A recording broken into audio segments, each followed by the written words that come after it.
안녕하세요. 축구 전문 분석가 축구괴물입니다. 개인이 혼자 시간을 투자하고 분석을 한다는 것은 사실상 매우 어려우며 시간적 여유를 가지고 분석하기에는 제한적이라고 생각합니다. 매번 혼자 해도 잘 맞지 않는 분석이시라면 위 적중인증 대화 내용처럼 각종 정보를 통하여 제공하는 픽을 받아보시면서 수익에 한 걸음 더 나아갈 수 있게 해드리겠습니다. 8월 23일 K리그, J리그 축구 경기에 대한 분석을 시작하겠습니다. 후쿠오카 포메이션은 4-2-2-2-2이다. 우수인은 좌측 풀백에서 과감한 오버래핑보다는 안정적 수비 커버에 무게를 두는 타입이다. 시미즈 포메이션은 4-2-3-1이다. 타카하시는 최전방에서 몸싸움과 연계 플레이에 특화돼 있지만 빠른 뒷공간 침투보다는 버티고 내주는 움직임이 많다. 이 경기는 양팀이 서로를 지워내는 경기다. 후쿠오카는 전방에서 과감히 나오지 않고 시미즈 역시 페널티 박스 부근에서 조심스럽게만 전개한다. 결국 90분 동안 루즈한 흐름 속의 득점 기회는 제한될 것이며 무승부 가능성이 높게 형성되는 승부다.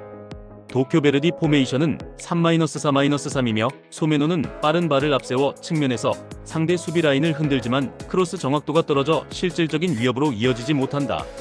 산프레체 히로시마 포메이션은 3-4-3이며 저메인 요는 피지컬과 제공권에서 우위를 보이지만 득점 기대치가 낮고 박스 안존재감이 희미하다. 이 경기는 전술적 한계와 득점력 부족이 동시에 맞물려 공격의 완성도가 크게 떨어질 수밖에 없다. 도쿄 베르디는 점유율 대비 위협적인 장면이 적고 히로시마 역시 단조로운 공격 전개로 상대 수비를 무너뜨리지 못한다. 공격진의 침묵이 이어진다면 결국 무득점 공방전으로 마무리될 가능성이 가장 현실적이다. 승부처는 끝내 오지 않을 것이며 무승부라는 결론이 가장 합리적인 선택이다. 간바 오사카 포메이션은 4-2-3-1이다.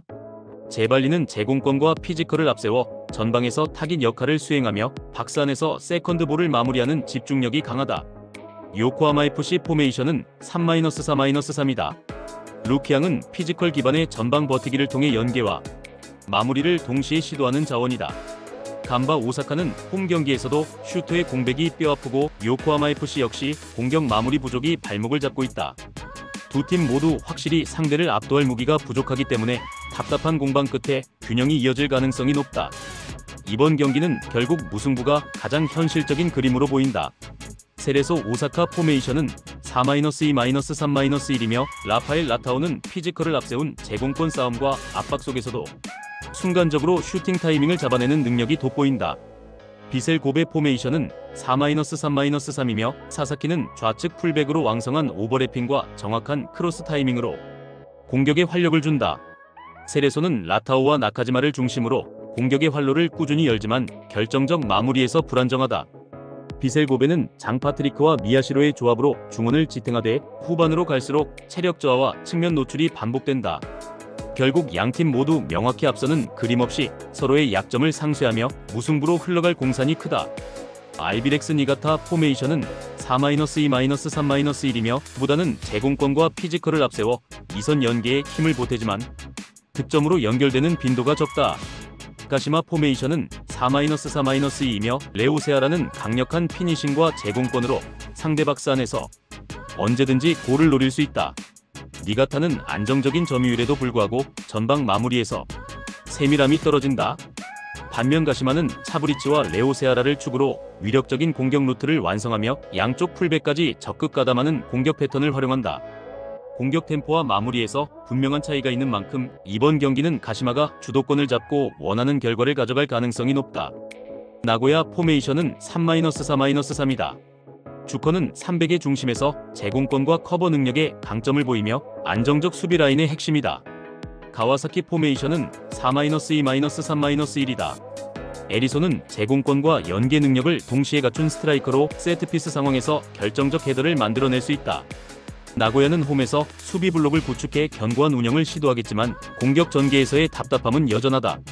가와사키는 코너킥과 세트피스에서 제공권 자원을 살려 언제든 균형을 깨뜨릴 수 있다. 결국 경기 승부의 무게추는 원정팀 가와사키 쪽으로 기울 가능성이 크다. 오카야마 포메이션은 3-3이며 이치미는 순간적인 침투와 페널티 박스 안 마무리 능력에서 강점을 보인다. 쇼난 벨마레 포메이션은 3-1-4-2이며 오다는 좌우 전환 패스와 볼 운반 능력에서 장점을 보여준다. 오카야마는 아타루를 중심으로 한 세트피스와 정교한 킥이 경기의 핵심 무기로 작용할 전망이다.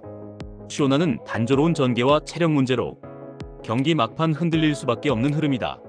이 경기는 결국 전술적 응집력과 집중력에서 우위를 점하는 오카야마의 승리 가능성이 높다. 대구 포메이션은 4-4-2이다. 세징야는 여전히 전방에서 순간적인 방향 전환과 슈팅 감각으로 위협을 만들지만 경기 내내 전방 압박을 지속하기엔 체력적 기복이 존재한다. 제주 포메이션은 4-3-3이다. 유리 조나탄은 최전방에서 순간 침투와 슈팅 전환 속도를 바탕으로 상대 수비 뒷공간을 흔들 수 있다. 대구는 4-4-2 전형의 한계로 인해 중원에서 항상 수적 열세를 안고 시작한다. 반면 제주는 3미드필더 조합을 통해 경기 템포를 쥐고 흔들 수 있으며 남태희와 이창민의 활약이 공격 전개를 매끄럽게 만든다. 세징야의 개인기 의존도가 너무 큰 대구로서는 장기전일수록 체력과 전개면에서 뒤처질 수밖에 없다. 이번 경기는 전술적 구조와 활동량 우위를 모두 확보한 제주의 승리가 더 가까운 그림이다. 김천 포메이션은 4-3-이다. 박상혁은 측면에서 과감한 드리블과 왕성한 활동량으로 공간을 넓혀주지만 역습 대응에서 뒷공간 노출이 잦다. 수원FC 포메이션은 4-5-1이다. 사박은 전방에서 강력한 피지컬과 제공권으로 기점 역할을 수행하지만 움직임 범위가 넓지 않다. 김천은 전반 압박으로 분위기를 끌어올리려 하겠지만 체력 저하와 측면 불안이 뚜렷하다. 반면 수원FC는 윌리 안루안의 활약과 교체 자원의 파괴력으로 경기 후반 확실한 우위를 잡을 수 있다. 이 경기는 수원FC의 전술적 상성과 체력 운영에서 앞서는 그림이 뚜렷하며 원정 승리로 이어질 가능성이 크다. 요코하마 마리노스 포메이션은 4-2-3-1이며 다비드는 전방에서 순간적인 침투와 빠른 발을 활용해 수비 뒷공간을 노린다. 마치다 포메이션은 3-3-3이며 후지오는 최전방에서 제공권과 연계 능력을 동시에 갖춘 자원으로 페널티 박스 안에서 결정적인 움직임을 만들어낸다.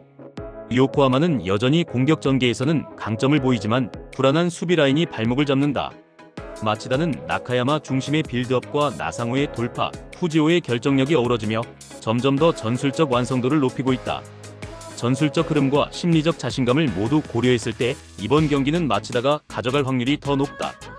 광주 포메이션은 4-3-이다. 헤이스는 전방에서 민첩한 움직임과 순간적인 방향 전환으로 박스안을 위협하며 볼터치 감각과 슈팅 전환 속도에서 차별성을 보여준다. 강원 포메이션은 4-3-이다.